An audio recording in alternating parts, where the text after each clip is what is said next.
या ठिकाणी आपण संविधान सन्मान समिती यांच्या वतीने जो संविधान दिन साजरी करत आहोत त्या निमित्ताने आपण जाहीर परिसंवाद ठेवलेला आहे। त्या परिसंवादाचे प्रमुख वक्ते त्यांचं आगमन झालेलं आहे, पण तत्पूर्वी आपण एक छोटासा कल्चरल प्रोग्राम इथे आयोजित केलेला आहे। आता आपणासमोर प्रणिता कांबळे ही एक भीमगीत सादर करत आहे, तर सर्वांनी टाळ्यांच्या गजरामध्ये तिचंही स्वागत करावं। हे छोटासा मनोरंजनाचा कार्यक्रम आहे की जेणेकरून आपलं मनोरंजन होईल आणि त्याच्यानंतर जे आपल्याला ऐकायचं आहे संविधानाबद्दल आपले जे प्रमुख वक्ते बोलणार आहेत त्याच्यासाठी आपलं माइंडसेट ओपन राहील आणि ते विचार डेफिनेटली आपण इथून घेऊन जाऊ शकतो अशा अनुषंगाने आपण हा कार्यक्रम आयोजित केलेला आहे। तरी सर्वांनी याच्यामध्ये सहकार्य करावे। सर्वांना माझा क्रांतिकारी जय भीम। मी आपणासमोर भीमगीत सादर करणार आहे। बुद्धीच्या सागरातील मंथन भीमात होते, समतेच्या भावनातील चंदन भीमात होते, तालात जीवनाच्या विषमता नाचली, न्यायाची रागदारी गुंजन भीमात होते, संकल्प या मनाचा क्रांती करून गेला, निदड्या मनाचा मोठा होऊन सिंह गेला, दीपविले कैक ज्ञानी माझ्या धुरंधराने, इतिहास घडविला माझ्या युगंधराने, कधी आस नाही केले श्रीमंतीच्या धनाचे, फुलविले बाग ऐसी येथे परिश्रमाचे, दुःखाला झेलणारा काळाला छेदणारा, गुणवंत पाहिला मी अन्याय झुंजणारा, विसरून गेला शोभा ती जातीयतेची ज्वाला, भीमराव मानसाला माणूस करून गेला, भीमराव मानसाला माणूस करून गेला। धन्यवाद। जय भीम नमो बुद्धाय। संविधान सन्मान समिती पुणे तर्फे जाहीर परिसंवाद आज आयोजित केलेला आहे। या परिसंवादाचा विषय आहे भारतीय संविधानाची फलश्रुती आणि त्यासमोरील आव्हाने। याकरिता आपल्या इथे प्रमुख उपस्थिती म्हणून माननीय डॉक्टर सुखदेव थोरात सर, ज्येष्ठ विचारवंत, अर्थशास्त्रज्ञ, माजी अध्यक्ष UGC ग्रांट कमिशन, तसेच डॉक्टर संजय दाभाडे सर, विचारवंत, फुले शाहू आंबेडकरी चळवळीतील ज्येष्ठ कार्यकर्ते हे उपस्थित झालेले आहेत।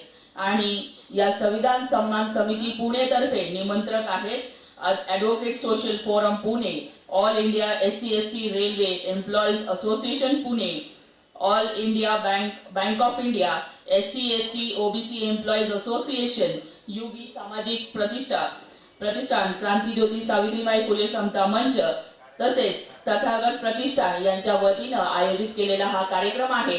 आणि या कार्यक्रमासाठी प्रमुख उपस्थिती लाभलेले आपले माननीय डॉक्टर सुखदेव थोरात सर तसेच डॉक्टर संजय दाभाडे सर यांचं विचार मंचावरती आगमन होत आहे। तरी आपणा सर्वांना विनंती आहे की आपण जिथे आहात तिथे उभा राहून त्यांचं स्वागत करूया।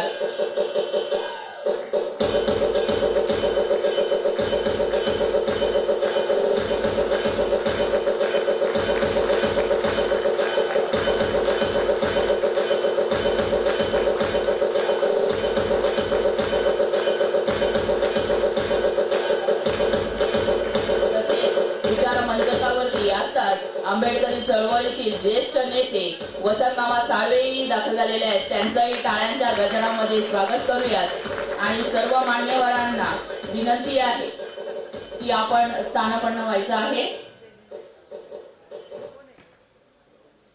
आणि आता आपण कार्यक्रमाला सुरुवात करत आहोत। अंधाराकडून प्रकाशाकडे जाण्याकरिता आपण प्रकाश करीत आहोत, प्रकाशमय जीवन करत आहोत। आणि त्याकरिता मी सर्व मान्यवरांना दीप प्रज्वलन करण्याकरिता विनंती करते की सर्वांनी दीप प्रज्वलनासाठी महामानवांच्या प्रतिमेच्या समोर उपस्थित व्हावे।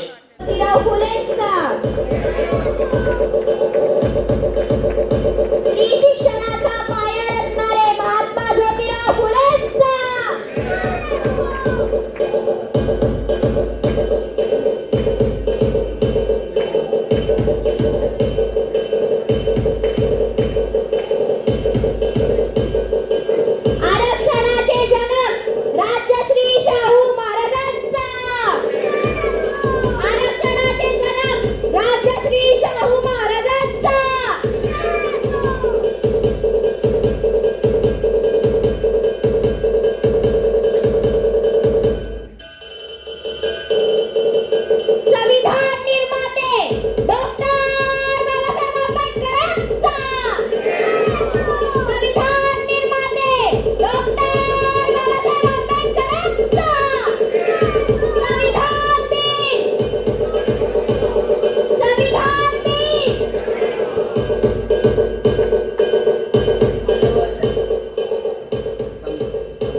महामानवांच्या प्रतिमेला पुष्पहार अर्पण होत आहे, तरी आपण सर्वांनी त्यांचा जय जयकार करायचा आहे. स्त्री शिक्षणाचे उद्गाटे महात्मा ज्योतिराव फुलेंचा, आरक्षणाचे जनक शाहू महाराजांचा, डॉक्टर बाबासाहेब आंबेडकरांचा.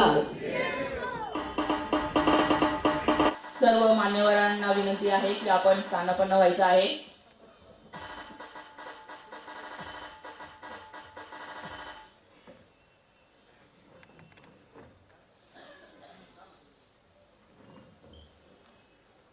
या ठिकाणी या कार्यक्रमाचं आयोजन ज्यांनी केलेलं आहे संविधान सन्मान समिती, या कार्यक्रमाच्या अध्यक्षतेचं पद हे ॲडव्होकेट जितेंद्र कांबळे हे संविधान सन्मान समितीचे अध्यक्ष आहेत.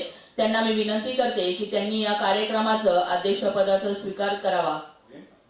आताच कांबळे मॅडमने जे प्रस्तावित केलेलं आहे त्याला मी अध्यक्षपदासाठी मी पूर्ण अनुमोदन देतो. धन्यवाद दिवार सर. यानंतर कार्यक्रमाची प्रास्ताविक सादर करण्याकरिता मी संविधान सन्मान समितीचे सदस्य माननीय कमलाकर माने साहेब यांना विनंती करते की त्यांनी कार्यक्रमाची प्रास्ताविक सादर करावी. या जगाला विश्व शांतीचा मध्यम मार्ग दाखवणारे करुणासागर भगवान गौतम बुद्ध, भारतीय राज्यघटनेचे शिल्पकार परमपूज्य डॉक्टर बाबासाहेब आंबेडकर, तसेच सर्व महापुरुष यांना त्यांच्या विचारांना प्रतिमेला त्रिवार अभिवादन. या प्रसंगी व्यासपीठावर उपस्थित आजच्या जाहीर परिसंवादाचे प्रमुख वक्ते माननीय डॉक्टर सुखदेव थोरात सर,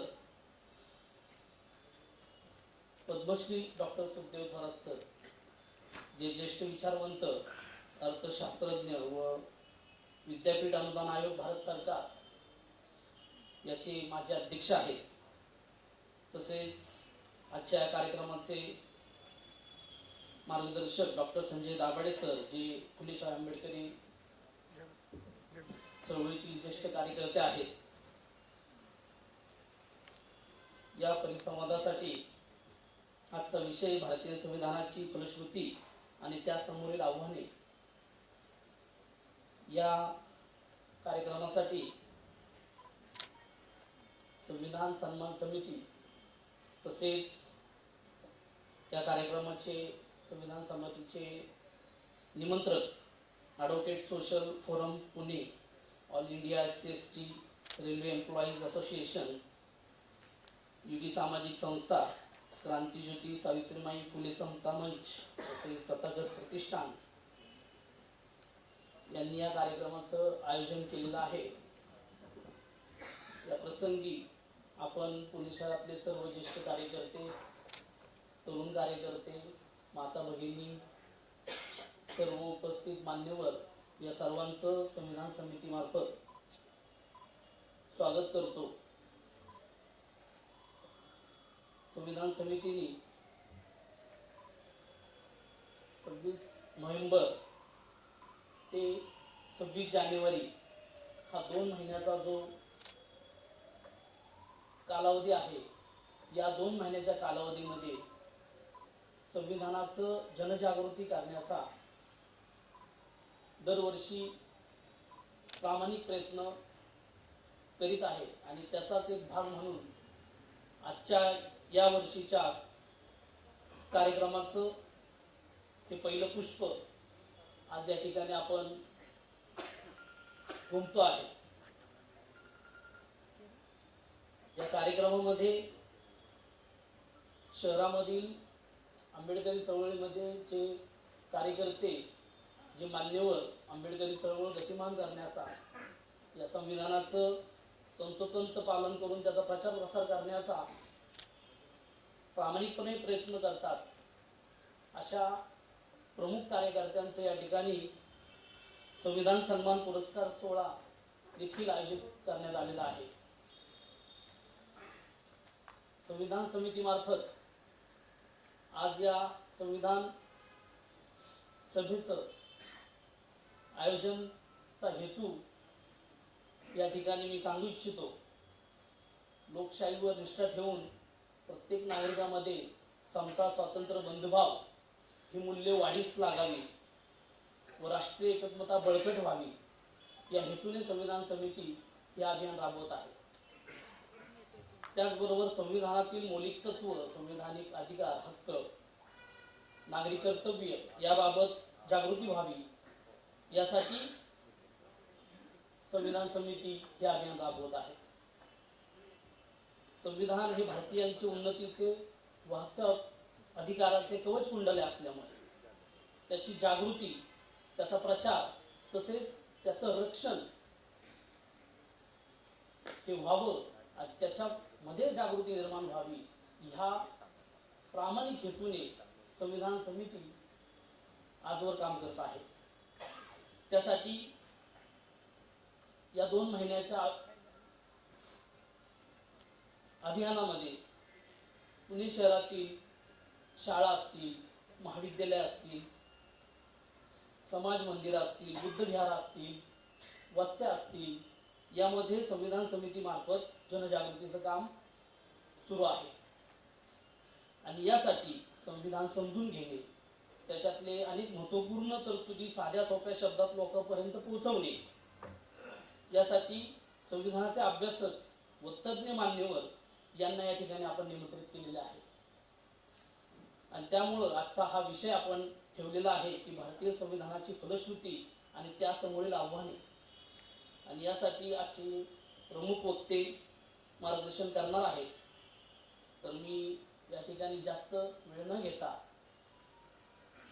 मी पुढील कार्यक्रम मॅडमने हाती घ्यावा अशी विनंती करतो व संविधान समितीमार्फत या ठिकाणी सर्वांचे स्वागत करतो. संविधान सन्मान समितीच्या वतीनं आयोजित केलेल्या परिसंवादात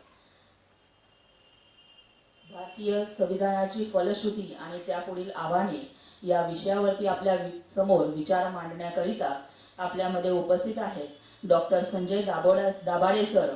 हे MBBS आहेत, PhD in faculty of medicine आहेत आणि सध्या ते सहाय्यक प्राध्यापक आहेत डॉक्टर DY पाटील वैद्यकीय महाविद्यालय पिंपरी या ठिकाणी. सामाजिक कार्यामध्ये सर अग्रेसर असतात. राज्य समिती सदस्य आहेत आदिवासी अधिकार राष्ट्रीय मंचमध्ये. ट्रायबल डॉक्टर्स फोरम दलित आदिवासी अधिकार आंदोलनामध्ये सुद्धा त्यांनी संस्थापक सदस्य आहेत. कामाचे क्षेत्र त्यांचे शिक्षण, आरोग्य, आरक्षण, आदिवासींचे प्रश्न, बोगस विरुद्ध संघटन व न्यायालयीन लढे या सगळ्या गोष्टींमध्ये आंबेडकरी चळवळ हे मांडत असतात. विधायक कामं त्यांची जी आहेत ती विश्रामबाडी परिसरामध्ये आहेत.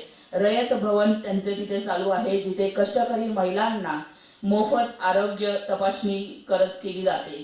तसंच वाड्या वस्त्यांमध्ये मुला मुलींसाठी मोफत जीवनशाळा वर्ग आयोजित केले जातात. महिलांसाठी मोफत कौटुंबिक सल्ला केंद्र आहे. सर संपादकीय लेखन करतात. दैनिक सकाळ, लोकसत्ता तसेच महाराष्ट्र टाइम्स या दैनिक पत्रकामध्ये आणि तसेच त्यांनी खासगी विद्यापीठ कायदा अर्थात काळोखाचा जाहीरनामा, हे बाजारावादाला साथ, संविधानाचा घात असे पुस्तकं लिहिलेली आहेत. तर मी अशा दिग्गज व्यक्तिमत्वाला आंबेडकरी चळवळीतील विचारवंतांना या विचार मंचकावरती येण्याची निमंत्रण करते आणि त्यांनी आपले विचार मांडावे. आपण सर्वांनी टाळ्यांच्या गजरामध्ये सरांचं स्वागत करून त्यांचं मार्गदर्शन घ्यावं. विश्वरत्न महामानव डॉक्टर बाबासाहेब आंबेडकर, क्रांतीसूर्य महात्मा ज्योतिराव फुले, क्रांती ज्योती सावित्रीबाई फुले, आरक्षणाचे जनक छत्रपती शाहू महाराज, रयतेचे राजे छत्रपती शिवाजी महाराज, लोकशाहीर अण्णाभाऊ साठे या सर्व महामानवांना विनम्र अभिवादन करतो. आजच्या या विचार मंचावर उपस्थित असलेले सन्माननीय डॉक्टर सुखदेव थोरात सर, UGCचे चेअरपर्सन म्हणून त्यांनी दीर्घकाळ काम केलेलं आहे. त्याचप्रमाणे चळवळीतील आंबेडकरी चळवळीतील आमचे मार्गदर्शक आदरणीय वसंतजी साळवे साहेब, त्याचप्रमाणे ॲडव्होकेट कांबळे सर आणि ॲडव्होकेट अश्विनीताई आणि उपस्थित सर्व भावांनो आणि बहिणींनो, आजच्या या संविधान दिनाच्या साजरा करण्याच्या कार्यक्रमाच्या निमित्ताने मी प्रथम आपणा सर्वांचे संविधान दिन म्हणून मनापासून अभिनंदन करतो. संविधान दिन 26 नोव्हेंबर साजरा करत असताना एकूण संविधान नेमकं काय आहे या संदर्भामध्ये एकूण जागृतीचं काम आजचे जे संयोजक आहेत आजच्या या कार्यक्रमाचे, ते विविध उपक्रमातून करतात हे आत्ताच आपण समजून घेतलं. आणि ही अतिशय महत्त्वाची बाब आहे की संविधान हे एक असं दस्तावेज आहे की ज्याने या ठिकाणी या देशामध्ये एका अर्थाने मुक्तीचा श्वास करोडोंना दिला. ज्यावेळेस आपण या संविधानाच्या बद्दल चर्चा करू बघतो आणि विशेषतः संविधानातनं नेमकं काय मिळालं आणि पुढचा प्रवास काय असेल, पुढचे धोके कोणते आहेत, हे जेव्हा आपण समजून घेण्याचा प्रयत्न करतो तेव्हा संविधानातल्या काही मूलभूत गोष्टी समजून घ्याव्या लागतील. त्याच्यामध्ये प्रामुख्याने संविधान म्हणजे एका अर्थाने सर्वोच्च असं ऑर्डर आहे, कायदा आहे. संविधान हा देशातला सर्वोच्च कायदा आहे. आणि संसदेने हा कायदा बनवला असं म्हणण्यापेक्षा कॉन्स्टिट्युएंट असेंब्लीने म्हणजे संविधान सभेने संविधान बनवलं आणि त्याच्या मार्फत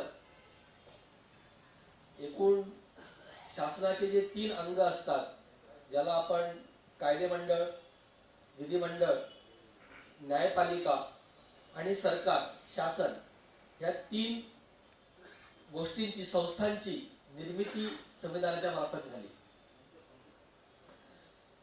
आता संविधान जर सर्वोच्च असं दस्तावेज आहे, कायदा आहे, तर त्याची नेमकी भूमिका काय आहे? या 3 जे क्षेत्र आहेत, ज्या संस्था आहेत, त्यांच्यावर नियंत्रण ठेवण्याचं काम हे प्रामुख्याने संविधानाच्या मार्फत होताना आपल्याला दिसतं. डॉक्टर बाबासाहेब आंबेडकरांनी जे त्यांचं एक भाषण आहे त्याच्यामध्ये त्यांनी असं म्हटलेलं आहे की संविधान जे आहे ते या 3 संस्थांवर नियंत्रण करण्याचं आणि त्यांच्याकडून जोर जबरदस्ती होणार नाही, जुलूम होणार नाही, अशा पद्धतीनं नियंत्रण ठेवण्याचं काम हे संविधान करतं. जर तसं झालं नाही, जर ह्या 3 संस्थांवर म्हणजे न्यायपालिका, कायदेमंडळ आणि शासन संस्था या तिघांवर योग्य नियंत्रण जर ठेवलं गेलं नाही, तर या तिघही संस्था कधी एक, कधी दुसरी, कधी तिसरी या ठिकाणी जुलूमशाही निर्माण करायला मागे पुढे बघणार नाही. अशा पद्धतीचं भाषण 17 सप्टेंबर 1949 रोजी बाबासाहेबांनी केलं. या परिप्रेक्षामध्ये आपल्याला संविधानाकडे बघावं लागतं. तर संविधानामधलेच जे वेगवेगळे प्रकरण आहेत त्याच्यामध्ये प्रकरण 3 आणि प्रकरण 4. प्रकरण 3 जे आहे ते आपल्याला माहिती की तो मूलभूत हक्कांचं प्रकरण आहे आणि प्रकरण 4 जे आहे ते डायरेक्टिव्ह प्रिन्सिपल्स किंवा मार्गदर्शक तत्व, संविधानातली मार्गदर्शक तत्व ही प्रकरण 4 मध्ये आपल्याला दिसतात. आता एकूण जेव्हा आपण संविधानाच्या बद्दल चर्चा करत आहोत तेव्हा प्रामुख्याने आताची जी संपूर्ण महाराष्ट्रातली परिस्थिती आहे, जी संपूर्ण आरक्षणमय झालेली आहे, याच्याकडे मी प्रामुख्याने या विषयावर मी या निमित्ताने बोलणार आहे. कारण की आरक्षण ही संविधानाची फलश्रुती आहे, जो आजचा विषय मला दिलेला आहे की आरक्षण जे मिळालं आपल्याला माहिती आहे की राजर्षी छत्रपती शाहू महाराजांनी 1906 सालीच ते दिलं.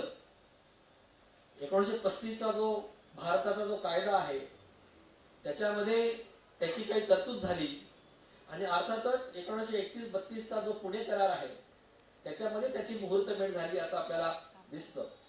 आणि 1950ला जेव्हा संविधान आलं त्याच्यामध्ये लोकसंख्येच्या प्रमाणावर आपल्याला राजकीय प्रतिनिधित्व मिळालं. परंतु ते जे प्रतिनिधित्व आहे ते 10 वर्षांसाठी होतं. जे पॉलिटिकल रिझर्वेशन आपण ज्याला राजकीय आरक्षण मानतो ते 10 वर्षांसाठी आपल्याला मिळालं. परंतु आरक्षणाचे जे विरोधक आहेत ते या निमित्ताने गैरसमज पसरवण्याचा प्रयत्न करतात की एकूण आरक्षण व्यवस्था ही 10 वर्षांसाठी होती. तर हा एक नेहमीच आपल्याला हा लढा लढावा लागत असतो की आरक्षण जे आहे शिक्षणातलं आरक्षण असेल किंवा नोकऱ्यांमधलं जे आरक्षण आहे त्याला काही अशी कालमर्यादा नव्हती. कालमर्यादा 10 वर्षांची जी दर 10 वर्षांनी सतत वाढवली जाते कॉन्स्टिट्युशनल अमेंडमेंट करून. फक्त राजकीय आरक्षण जे आहे विधिमंडळातलं आणि लोकसभेतलं ते फक्त साधारण 10 वर्षाचं होतं. हे या ठिकाणी नमूद करणं आवश्यक आहे. आता जेव्हा संपूर्ण महाराष्ट्रामध्ये आरक्षणाच्या संदर्भामध्ये मराठा आरक्षण असेल त्याच्यानंतर ओबीसीचं या ठिकाणी आंदोलन सुरू आहे. धनगरांची मागणी आहे की आम्हाला आदिवासींमध्ये आरक्षण द्या. त्यांची ती मागणी सुरू असताना आदिवासींकडनं त्याला विरोध होतोय. त्याच्यामुळे हे सगळं महाराष्ट्रामध्ये घडत आहे. आणि अशा पार्श्वभूमीवर नेमकं आरक्षणाची जी काही संविधानिक जी बाजू आहे ती या ठिकाणी समजून घेणं आवश्यक आहे. आणि म्हणून बाबासाहेब जे ज्यावेळेस स्वतः कायदा मंत्री होते त्यावेळेस 1951 साली मद्रास राज्य जे आहे मद्रास राज्यामध्ये फार पूर्वीपासून आरक्षणाची मोठी परंपरा आहे. आपल्याला पेरियारांचं काम माहिती आहे. जस्टिस पार्टी पेरियार रामस्वामी नायकर त्यांचा संपूर्ण जो लढा होता त्याचं जे त्याच्या माध्यमातून तमिळनाडूमध्ये किंवा एकूण मद्रास प्रांतामध्ये पूर्वीचा मद्रास प्रांत हा फार मोठा होता. ज्याला आपण आता तमिळनाडू होतो त्याच्यापेक्षा फार मोठा होता. आंध्र प्रदेश केरळपर्यंत तो जाणारा होता. आणि या मद्रास प्रांतामध्ये एक शासकीय आदेश काढण्यात आला होता आणि त्या शासकीय आदेशानुसार त्या ठिकाणी जातीनिहाय आरक्षण देण्यात आलेलं होतं. वेगवेगळ्या जातींना आरक्षण देण्यात आलं होतं आणि त्याची काही टक्केवारी ठरवून देण्यात आलेली होती. तर त्याला कम्युनल ऑर्डर असं म्हणतात. म्हणजे जातीय आदेश असं त्याला म्हटलं जातं. जीओ गव्हर्नमेंट ऑर्डर. तर त्या एक विद्यार्थिनी होती चंपकम दोराई राजन नावाची. त्या विद्यार्थिनीला वैद्यकीय म्हणजे मेडिकलच्या ऍडमिशनसाठी मेडिकलसाठी तिला प्रवेश हवा होता.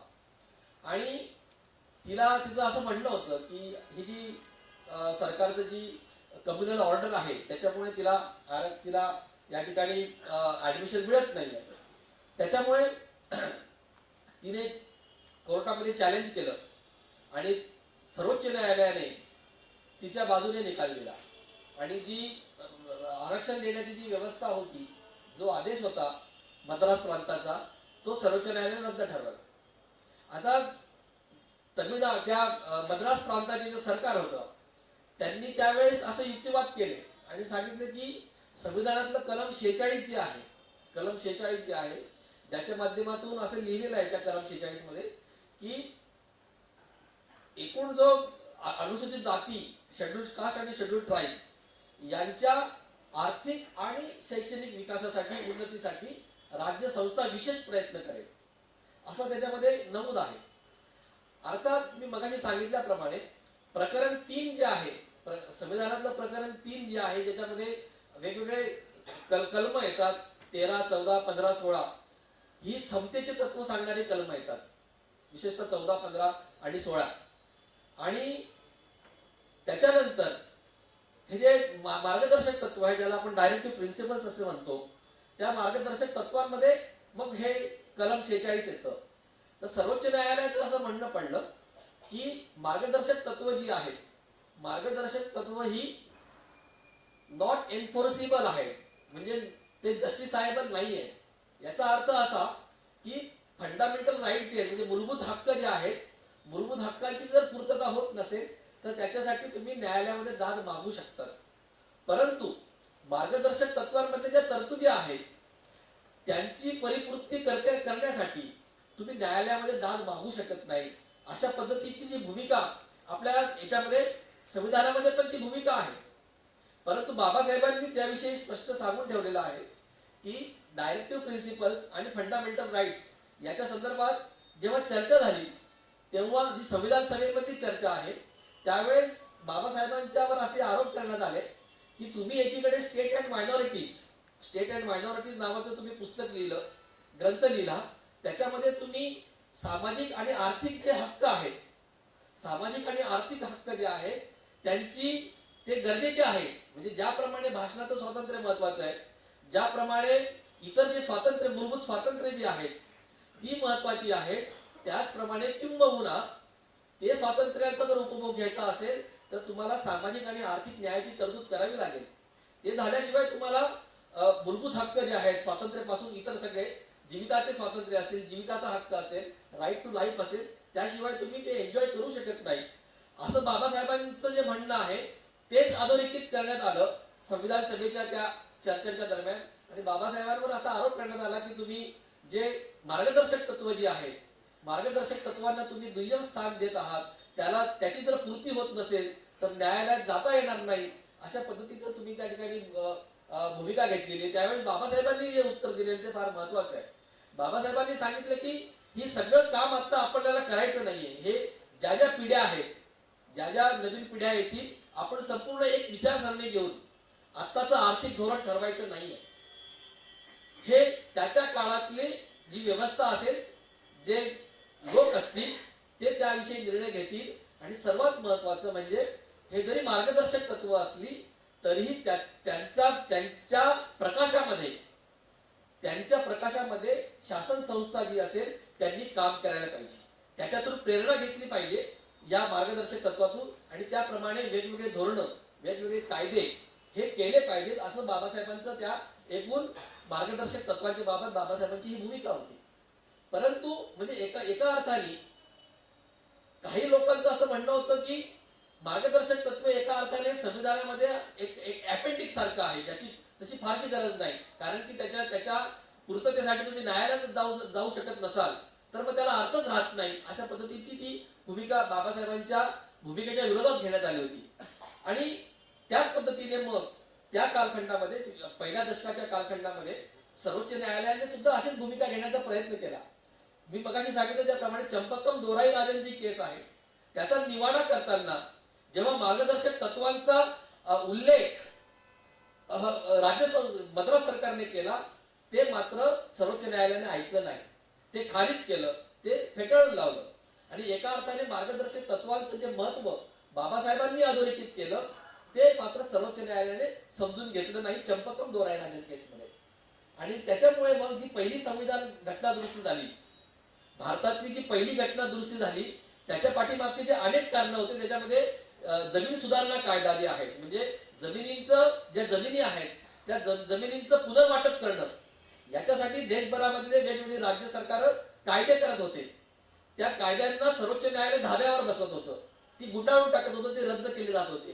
ते एक महत्वाचं कारण होतं पहिली घटना दुरुस्ती करण्याचं. त्याचप्रमाणे पहिल्या घटना दुरुस्तीचं आणखी दुसरं कारण होतं ते हे चंपकम दोराई राजन केस. चंपकम दोराई राजन केसने अशा पद्धतीनं भूमिका निवाडा दिल्यानंतर त्याच्या विरोधामध्ये ते कसं नाकारायचं याच्यासाठी मग पहिली घटना दुरुस्ती करण्यात आली. म्हणजे पहिल्या घटना दुरुस्तीमध्ये जमीन सुधारण्याचे कायदे टिकावेत हा एक भाग होता. त्याचप्रमाणे शिक्षण संस्थांमध्ये जी आरक्षणाची व्यवस्था जी आहे, जी नाकारण्यात आली होती सर्वोच्च न्यायालयाच्या माध्यमातून, ती परत रिस्टोअर करायची, ती परत आणायची, यासाठी सुद्धा पहिली घटना दुरुस्ती करण्यात आली. आणि त्याच्या माध्यमातून आर्टिकल 15(4) जे आहे, म्हणजे संविधानामध्ये आपल्याला माहिती की कलम 16(4) जे आहे, कलम 16(4) माध्यमातून आपल्याला नोकऱ्यांमधलं आरक्षण मिळतं. परंतु शिक्षणातलं जे आरक्षण आहे त्याची डायरेक्टली थेट तरतूद ही कलम 15(4) जे नव्याने आलं, पहिल्या घटना दुरुस्तीच्या माध्यमातून कलम 15(4) जे आलं त्याच्या माध्यमातून मग शिक्षणामधलं जे आरक्षण आहे, एकूणच इतरही तरतुदींची मुहूर्तमेढ या कलम 15(4) माध्यमातून झाली. आणि अर्थातच बाबासाहेबांचाच त्याच्यामध्ये पुढाकार होता. नेहरूंनी त्याला पाठिंबा दिला त्या भूमिकेला बाबासाहेबांच्या, आणि अशा पद्धतीने कलम 15(4) आलं. या ठिकाणी तो संघर्ष आहे, म्हणजे मूलभूत हक्क आणि मार्गदर्शक तत्व हा एका अर्थाने हे जुळवून घेण्याच्या ऐवजी सर्वोच्च न्यायालयाने चुकीची भूमिका या ठिकाणी घेतली. यानंतर पुढच्या टप्प्यावर जर आपण गेलो आरक्षणाच्या संदर्भामध्ये, तेव्हा असं दिसतं की सर्वोच्च न्यायालय वेगवेगळ्या निवाड्यांमध्ये नेहमी असं म्हणत आलेलं आहे की आरक्षणाचं जे धोरण आहे ते समतेच्या तत्वाला अपवाद करणारं आहे. एक्सेप्शन असं त्याला म्हणता येईल. म्हणजे त्याचा अर्थ असा की कलम 14, कलम 15 आणि कलम 16 हे संविधानातले समतेचा हक्क देणारे कलम आहेत. वेगवेगळ्या क्षेत्रामध्ये, म्हणजे कायद्यापुढे सर्व समान, इक्वॅलिटी बिफोर लॉ, अशा पद्धतीनं 14, 15, 16 मध्ये येतं. आणि त्याचाच एक भाग म्हणून कलम 16(4) मध्ये आपल्याला जे शासकीय नोकऱ्या ज्या आहेत त्याच्यामध्ये समतेची भूमिका राहील, त्याच्यामध्ये कुणावर भेदभाव केला जाणार नाही, अशा पद्धतीचे कलम 16(4) आहे. आणि त्याचा एक भाग म्हणून, त्या कलम 16चा एक भाग म्हणून कलम 16(4) आपल्याला दिसतं. आता या कलम 16(4) माध्यमातून आपल्याला नोकऱ्यांमधलं आरक्षण मिळालं. त्याची शब्दरचना जी आहे त्या कलम 16(4) ती अशी सांगते की जर राज्याला वाटलं तर, लक्षात घ्या, जर राज्याला वाटलं की विशिष्ट बॅकवर्ड क्लास, मागासवर्ग याचं जर प्रतिनिधित्व पुरेसं नसेल, सरकारी नोकऱ्यांमधलं या मागासवर्गाचं प्रतिनिधित्व जर पुरेसं नसेल, तर त्यांच्यासाठी त्या ठिकाणी आरक्षण देता येईल. अशा पद्धतीचं ते शब्दरचना आहे. त्याच्यामध्ये दोन गोष्टी आहेत, त्याचा मी फक्त उल्लेख करीन की जरी हे या आरक्षणाची तरतूद ही मूलभूत हक्कांच्या कलमांमध्ये, म्हणजे 16(4) 16व्या कलमाचा भाग असली, फंडामेंटल राईट्सचा भाग असलं, तरी सर्वोच्च न्यायालयाचं आणि एकूण न्यायपालिकेचं जे प्रतिपादन आहे याच्या संदर्भात ते असं आहे की आरक्षण हा मूलभूत हक्क नाही, हे लक्षात घेण्याची गरज आहे. आरक्षण म्हणजे आरक्षणाची जी आता सगळे आंदोलनं सुरू आहेत, आरक्षणाच्या संदर्भात आंदोलनं सुरू आहेत, परंतु एक मुद्दा लक्षात घेण्याची गरज आहे की आताचा जो त्याचा आरक्षणाचा जो संविधानिक स्टेटस आहे, म्हणजे संविधानिक त्याचं जे परिस्थिती आहे किंवा कायदेशीर परिस्थिती अशी आहे की आरक्षण हा मूलभूत हक्क नाही. म्हणजे जर आरक्षण दिलं गेलं नाही तर तुम्ही कोर्टामध्ये जाऊ शकत नाही की राज्य सरकारला सांगा किंवा केंद्र सरकारला सांगा. तुम्ही कोर्टामध्ये असं जाऊन सांगू शकत नाही की तुम्ही राज्य सरकारला किंवा केंद्र सरकारला आदेश द्या की तुम्ही या ठिकाणी आरक्षण ठेवलं पाहिजे. म्हणजे कोर्टात जाण्याचा मार्ग नाही. म्हणजे सर्वोच्च न्यायालयाने एकंदरीत असा निवाडा दिलेला आहे की आरक्षण हा मूलभूत हक्क नाही. आरक्षण जर सरकारला वाटलं, शासन संस्थेला जर वाटलं, ते कन्व्हिन्स झाले, त्यांची खात्री पटली, तर म्हणजे अपुरे प्रतिनिधित्व आहे असं जर राज्य शासनाला वाटलं, सरकारला वाटलं, तर आरक्षण देण्याचे ताकद, क्षमता त्या सरकारकडे आहे. म्हणजे जरतरची भाषा आहे तशी एका अर्थात. त्याच्यामुळे आरक्षण जर फंडामेंटल राईट नाही तर मग तुम्हाला आरक्षणाच्या मागणीसाठी कोर्टामध्ये जाता येत नाही. हा एक मुद्दा झाला. याला जोडून एक दुसरा मुद्दा येतो की आरक्षणाचं तत्व हे समतेच्या तत्वाला अपवाद आहे. तर हे खरंच आहे का? नेमकं याची संविधानिक परिस्थिती काय आहे हे आपल्याला आता समजून घेण्याची गरज आहे. कारण की त्याच्या माध्यमातून आपल्याला हे सगळं लक्षात येईल की आरक्षणाची जी लढाई आहे ती कुठल्या पातळीवर कशी जाणार आहे आणि याची संपूर्ण दिशा पुढच्या भविष्य काळातली असणार आहे. तर सर्वोच्च न्यायालयाची जे सगळे निवाडे झाले त्याच्यामध्ये फार काळ, जवळपास 2 दशक सर्वोच्च न्यायालयाची भूमिका अशी राहिली की आरक्षणाचं तत्व हे समतेच्या तत्वाला अपवाद आहे. परंतु टी देवदासन नावाचं जे जजमेंट आलं, ज्याचे सुब्बाराव हे त्याचे एक महत्वाचे न्यायमूर्ती होते, त्यांचं जे जजमेंट आलं टी देवदासन नावाचं, त्या जजमेंटमध्ये, त्या निकालपत्रामध्ये पहिल्यांदा अशी भूमिका घेण्यात आली की आरक्षणाचं तत्व हे समतेच्या तत्वाला अपवाद नाही. अपवाद याचा अर्थ काय होतो की समतेचं तत्व तुम्ही म्हणजे आरक्षण द्यायचं आहे म्हणून मग समतेचं तत्व काही काळ बाजूला ठेवा, असा अपवादाचा अर्थ होतो. तर न्यायमूर्ती सुब्बारावांचं असं म्हणणं झालं की तसं नाहीये, त्याच्या पद्धतीने आरक्षणाचा अर्थ काढता येणार नाही. त्यांनी असं सांगितलं, जस्टिस सुब्बाराव यांनी असं अधोरेखित केलं की आरक्षणाचं तत्व हे समतेला अपवाद नसून ते समतेच्या दिशेने टाकलेलं पाऊल आहे. So it is not an exception.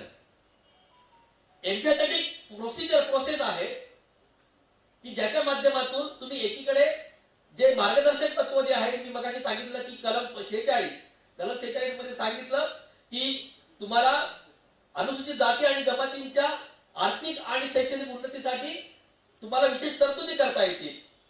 हे एकीकडे सांगितलेलं असताना त्याची जर प्रत्यक्ष अंमलबजावणी करायची असेल त्या मार्गदर्शक तत्वाची आणि समतेच्या खऱ्या अर्थाने जर तुम्हाला पूर्तता करायची असेल तर तुम्हाला आरक्षण द्यावं लागेल. अशा पद्धतीची भूमिका पहिल्यांदा भारताच्या न्यायालयीन इतिहासामध्ये पहिल्यांदा आली ती 1964 मध्ये आली, टी देवदासन केस मध्ये आली. पुढे जाऊन एन थॉमस जे आहे, एन थॉमस नावाचं जे एक महत्वाचं न्यायालयातला एक केस होती, त्याच्यामध्ये जस्टिस कृष्णा अय्यर सारखे फार मोठी मंडळी होती.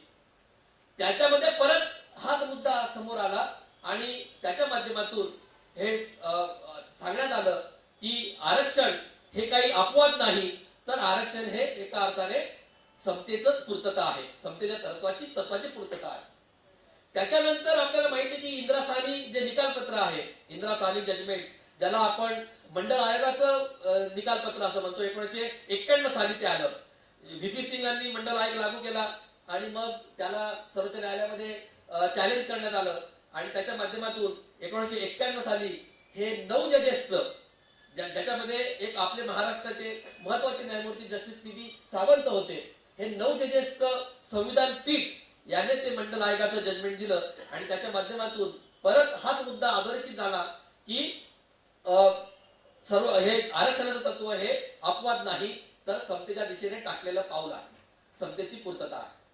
आता ह्या दोन गोष्टी आहेत की एकीकडे सर्वोच्च न्यायालय असं म्हणतंय, हा पुढचा मुद्दा आहे, म्हणजे भविष्यातील धोके काय आहेत आणि भविष्यातले आपल्या समोर जे चॅलेंजेस काय आहेत, आव्हानं काय आहेत, विशेषतः आरक्षणाच्या बाबतीमध्ये, हे समजून घेताना या दोन गोष्टींचा मी फक्त थोडक्यात भूमिका मांडतो की एकीकडे सर्वोच्च न्यायालय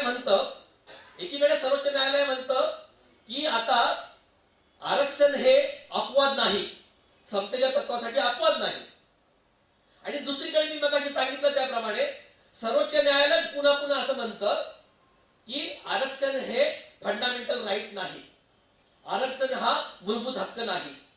या सर्वोच्च न्यायालयाच्या या दोन भूमिकांमध्ये परस्पर विरोध आहे, परस्पर संघर्ष आहे आणि विसंगती आहे.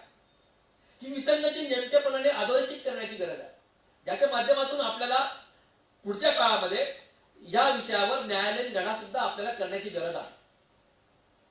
आता ही विसंगती कशी आहे? एकीकडे तुम्ही म्हणता की हे समतेच्या दिशेने टाकलेलं पाऊल आहे, म्हणजे तुम्ही जर आरक्षण दिलं नाही तर समतेच्या तत्वाची पूर्तता होत नाही.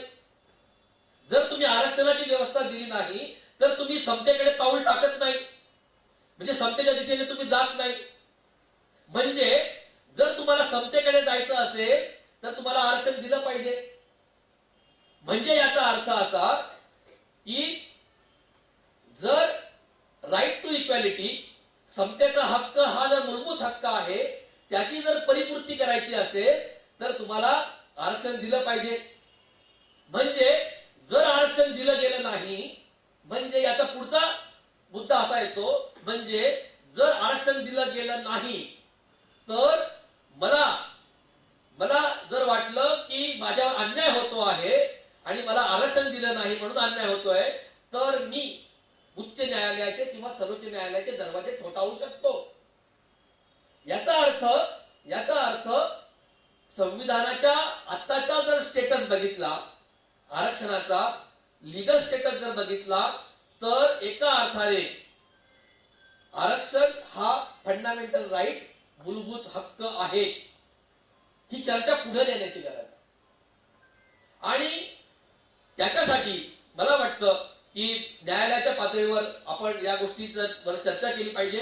याच ठिकाणी 1 वर्षापूर्वी याच विषयावर मी सविस्तर मांडणी केली होती की कशा पद्धतीनं आरक्षण हा एका अर्थाने मूलभूत हक्क ठरतो. याच्यानंतर जो पुढचा मुद्दा याला धरून येतो की आता महाराष्ट्रामध्ये जे रिझर्वेशन इन प्रमोशन आहे, पदोन्नतीतलं जे आरक्षण आहे ते आता नाहीये, ते थांबलेलं आहे. गेले 2017 सालापासून पदोन्नतीतलं आरक्षण महाराष्ट्रात थांबलेलं आहे. त्याची कारण काय आहे? तर त्याचं कारण असे की परत सर्वोच्च न्यायालयाचा एक निकाल आहे, एम नागराज नावाचं 2006चं निकालपत्र आहे, एम नागराज. आता या एम नागराजने काय सांगितलं की जर तुम्हाला आरक्षण द्यायचं असेल तर तुम्हाला 3 गोष्टींची पूर्तता करावी लागेल. नंबर 1, तुम्हाला म्हणजे याच्यातलं नोकऱ्यांमधलं आरक्षण, नोकऱ्यांमधलं जर आरक्षण द्यायचं असेल तर पहिली गोष्ट तुम्हाला त्या सामाजिक गटाचं नोकऱ्यांमधलं प्रतिनिधित्व पुरेसं नाही, अपुरं प्रतिनिधित्व आहे, इनॅडिक्वेट रिप्रेझेंटेशन आहे, हे सिद्ध करावं लागेल. दुसरं तुम्हाला सिद्ध करावं लागेल की तो समाजगट हा खरोखरच मागासलेला आहे, बॅकवर्डनेस तुम्हाला सिद्ध करावा लागेल. आणि तिसरी गोष्ट तुम्हाला सिद्ध करावी लागेल ती म्हणजे जी प्रशासनाची गुणवत्ता आहे, ज्याला आपण ऍडमिनिस्ट्रेटिव्ह एफिशियन्सी म्हणतो, तिला कुठे इजा पोहोचत नाहीये ना, अशा 3 ट्रिपल टेस्ट एम नागराजने सांगितलं की या ट्रिपल टेस्टची पूर्तता तुम्हाला करावी लागेल. एम नागराजने सांगितलं 2006 साली सांगितलं. म्हणजे पहिली गोष्ट अपुऱ्या प्रतिनिधित्व, दुसरी गोष्ट मागासलेपण आणि तिसरी गोष्ट याची एफिशियन्सी. ही तुम्हाला ह्या गोष्टी तुम्हाला याची पूर्तता करावी लागेल अशा पद्धतीने सांगितलं 2006 साली. महाराष्ट्र सरकारने, कोणत्याही महाराष्ट्र सरकारने, कुणाचंही सरकार असो, या गोष्टीकडे लक्ष दिलं नाही.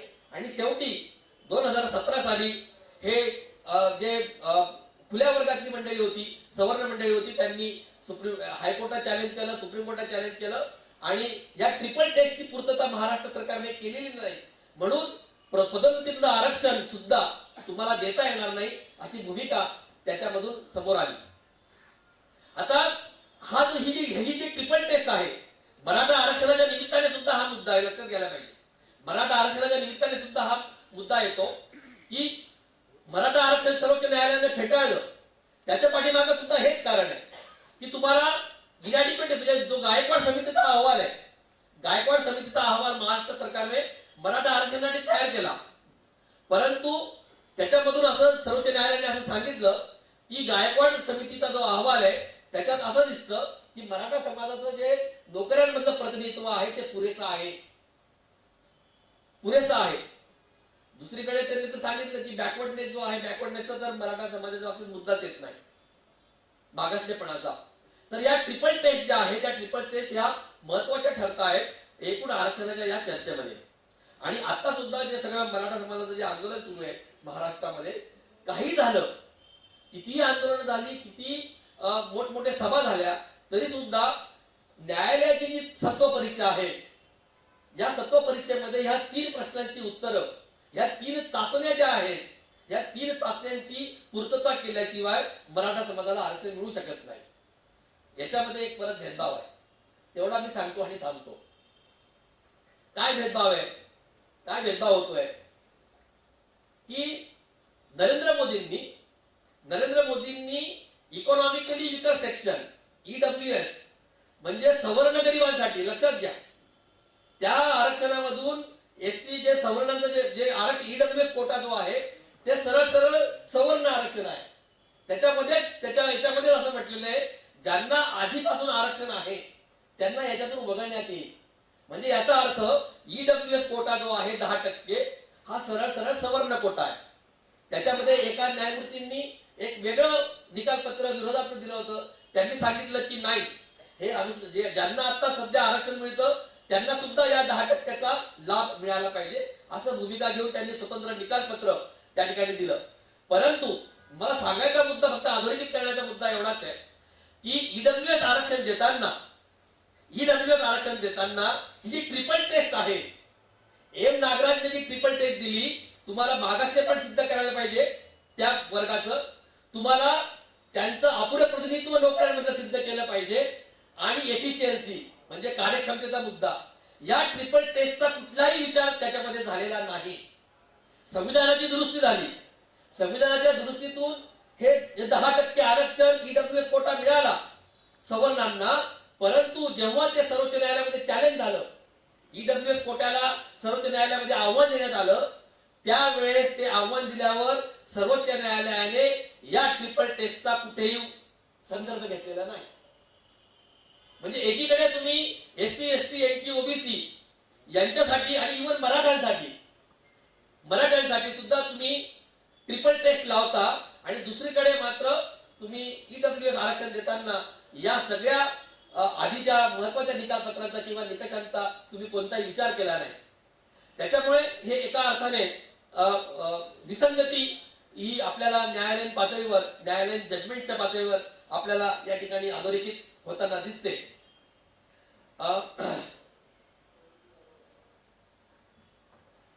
मला वाटतं माझा वेळ पुरेसा झालेला आहे. एवढ्या याच्यावर मी थांबतो. फक्त एवढं सांगेन की आरक्षणाची जी लढाई आहे ती आता अशा टप्प्यावर आहे की आरक्षणाच्या माध्यमातून आरक्षण खतम करायचं, आरक्षणाच्या माध्यमातून आरक्षण खतम करायचं, आरक्षणाला एका अर्थाने एक जोक बनवायचा, एक हास्यास्पद बनवून टाकायचं, अशा पद्धतीने संपूर्ण आताची परिस्थिती आहे. आणि हा एका अर्थाने आरक्षणासमोरचा धोका आहे असं मला या ठिकाणी वाटतं. मी थांबतो. जय हिंद.